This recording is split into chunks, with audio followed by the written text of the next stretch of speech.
ఉమ్మడి ఖమ్మం జిల్లాలో సాగవుతున్న ఖరీఫ్ వరి ప్రస్తుతం పుట్టదశలో ఉంది. అయితే ఇప్పుడు కురుస్తున్న వర్షాలు, మారిన వాతావరణ పరిస్థితులకు పైరులో పలు చీడపీడలు వ్యాపిస్తున్నాయి. వ్యవసాయ శాస్త్రవేత్తలు ఇప్పటికే క్షేత్ర ప్రదర్శనలు చేసి రైతులకు పలు సూచనలు ఇవ్వటమే కాక వైరా కృషి విజ్ఞాన కేంద్రం ఆధ్వర్యంలో రైతు సదస్సులను ఏర్పాటు చేశారు. ఉమ్మడి ఖమ్మం జిల్లాలో సాగవుతున్న వరిలో బ్యాక్టీరియా ఆకు ఎండు తెగులు, పాము పొడ, మానిపండు, అగ్గి తెగులు, కంకినల్లి ఆశించే అవకాశం ఉందంటూ నివారణకు పాటించాల్సిన యాజమాన్య పద్ధతులను తెలియజేస్తున్నారు ప్రొఫెసర్ జయశంకర్, తెలంగాణ రాష్ట్ర వ్యవసాయ విశ్వవిద్యాలయం అశ్వారావుపేట వ్యవసాయ కళాశాల associate dean doctor Hemanth Kumar. వరిలో కనుక చూసుకున్నట్టయితే గత 2-3 నెలల నుంచి పడుతున్నటువంటి కంటిన్యూస్ వర్షాల వల్ల బ్యాక్టీరియా ఆకు ఎండు తెగులు అనేది చాలా ప్రాంతాల్లో గుర్తించడం జరిగింది. బ్యాక్టీరియా ఎండు తెగులు రావడానికి కనుక ఉన్నటువంటి అవకాశాలు కనుక మనం చూసుకున్నట్టయితే కంటిన్యూస్గా వర్షాలు పడుతున్నటువంటి పరిస్థితుల్లో కానీ, లేకపోతే నత్రజని సంబంధించినటువంటి ఎరువుల్ని మోతాదుకు మించి చేయటం వల్ల కానీ, దాంతోపాటుగా మురుగునీరు పోయేటటువంటి సౌకర్యం లేనటువంటి పరిస్థితుల్లో కానీ ఇలాంటి సమస్య ఎక్కువ వచ్చేదానికి అవకాశం ఉంది. ఈ బ్యాక్టీరియా ఆకు ఎండు తెగులు అనేది మరలా వచ్చేదానికి అవకాశం ఉంటుంది. కాబట్టి సాధ్యమైనంత వరకు తెగులను తట్టుకునే రకాలు ఏమైనా ఉన్నాయో చూసి వేసుకోవడం అనేది ఒక ముఖ్యమైన అంశంగా రైతు సోదరులు గుర్తెట్టుకోవాలి.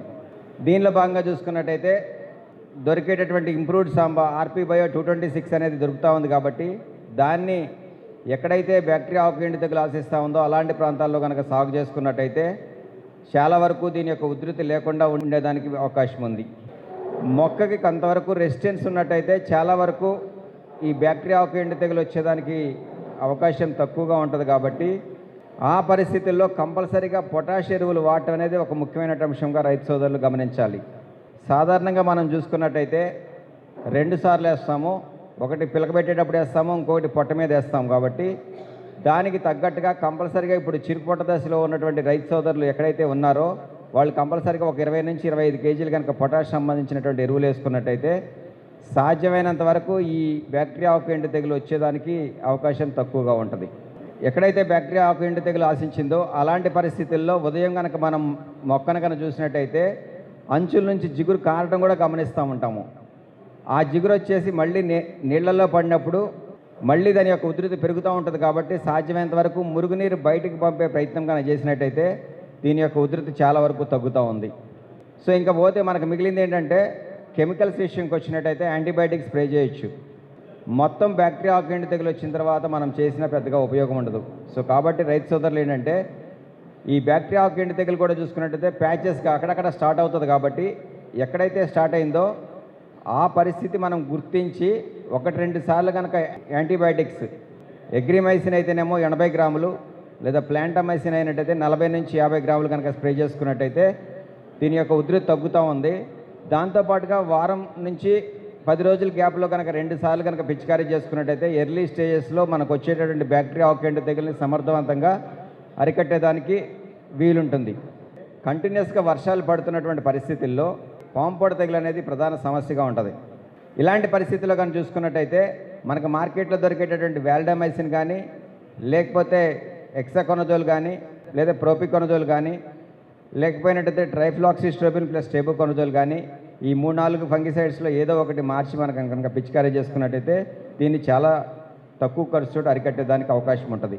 కంకి బయటకు వచ్చేటప్పుడు వర్షం పడితే మానిపండు తెగులు వచ్చేదానికి అవకాశం చాలా ఉంటుంది. ఒకసారి మానిపండు తెగులు వచ్చిన తర్వాత ఎప్పుడైతే కంకిలో ఉన్నటువంటి గింజలన్నీ కూడా మానిపండులా బారిన తర్వాత అప్పుడు స్ప్రే చేసినా పెద్దగా ఉపయోగం ఉండదు. కాబట్టి వర్షం పడినప్పుడు వర్షం వెలిసిన వెంటనే కనుక చూసుకున్నట్టయితే ప్రోపికొనజోల్ కానీ, లేకపోతే ఎక్సాకొనజోల్ కానీ, లేకపోతే కార్బండిజం కానీ, లేకపోతే నాటివల్ లాంటి ఫంగిసైడ్స్ కనుక మనం స్ప్రే చేస్తే ఈ మానిపండు తెగులు వచ్చేటటువంటి అవకాశం చాలా తక్కువగా ఉంటుంది. సో దాంతోపాటు మనకు రెగ్యులర్ సమస్య ఒకటే ఉంది. ఏదంటే ఎప్పుడైతే మంచు పడుతున్నటువంటి పరిస్థితులలో చూసుకున్నట్టయితే వరిలో అగ్గి తెగులు రావడానికి చాలా ఎక్కువ అవకాశం ఉంటుంది. ట్రైఫ్లాక్సిస్ట్రోబిన్ టేబుకొనజోల్ నాటివో కానివ్వండి, లేకపోతే ఎమిస్టర్ టాప్ కానివ్వండి, లేకపోయినట్టయితే ట్రైసైక్లోజోల్ ప్లస్ మ్యాంకోజెబ్ కానివ్వండి, కస్గమైసిన్ అంటే కాసుబీ కానివ్వండి, లేదా ఐసోప్రోథాలిన్ అంటే ఫీజీ1 కానీ మందులను మార్చి పిచికారీ చేసుకున్నట్టయితే వీటిని చాలా వరకు అరికట్టవచ్చు. మనకి రైతులు కూడా చెప్తా ఉన్నారు, వీడియో కాన్ఫరెన్స్లో కూడా కంకినల్లి వస్తూ ఉందని చెప్తా ఉన్నారు. కంకినల్లి ఒక్కసారి వచ్చిన తర్వాత గింజ నల్లగా అయిపోయిన తర్వాత మనం గుర్తిస్తాము. ఆ స్టేజ్లో మనం ఏది స్ప్రే చేసినా ఉపయోగం లేదు. కాబట్టి దాని సిమ్టమ్ ఫస్ట్ ఎలా ఉంటుందంటే పోటాకు ఏదైతే వస్తుందో దాని ఈనె మీద నల్ల మచ్చ ఉంటుంది. దాన్ని మనం చిన్న గోరుబెట్టి లేపితే అది హేళలా కనిపిస్తూ ఉంటుంది. అంటే అప్పుడు మనం కంకినల్లి వచ్చిందని గుర్తెట్టుకోవాలి. దీనికి ఏంటంటే ప్రొఫెనఫాస్. సో దాంతోపాటు టిల్ట్ కనుక కలిపి స్ప్రే చేస్తే చాలా వరకు కంట్రోల్ అవుతుంది. మనకి ఏదైతే వాతావరణం అనుకూలమైనటువంటి పరిస్థితుల్లో పురుగులు తెగుళ్ళు ఉన్నాయో ఆ మందులు ఏదైతే కలుస్తుందో ఆ కలిసేటటువంటి పరిస్థితి మనం చూసుకొని మనకున్నటువంటి ఏదైతే సమస్యలు 2-3 ఉంటాయో వాటికి తగ్గట్టుగా మందు కొట్టాలి. అంతేగాని ఇవాళ ఒకదానికి కొట్టి రేపు ఒకదానికి కొట్టాలంటే కొట్టుడు కూలి చాలా అవుతుంది కాబట్టి మళ్ళీ ఇబ్బంది అవుతుంది. కాబట్టి కొంచెం రైతు సోదరులు గమనించండి. అదొకటి.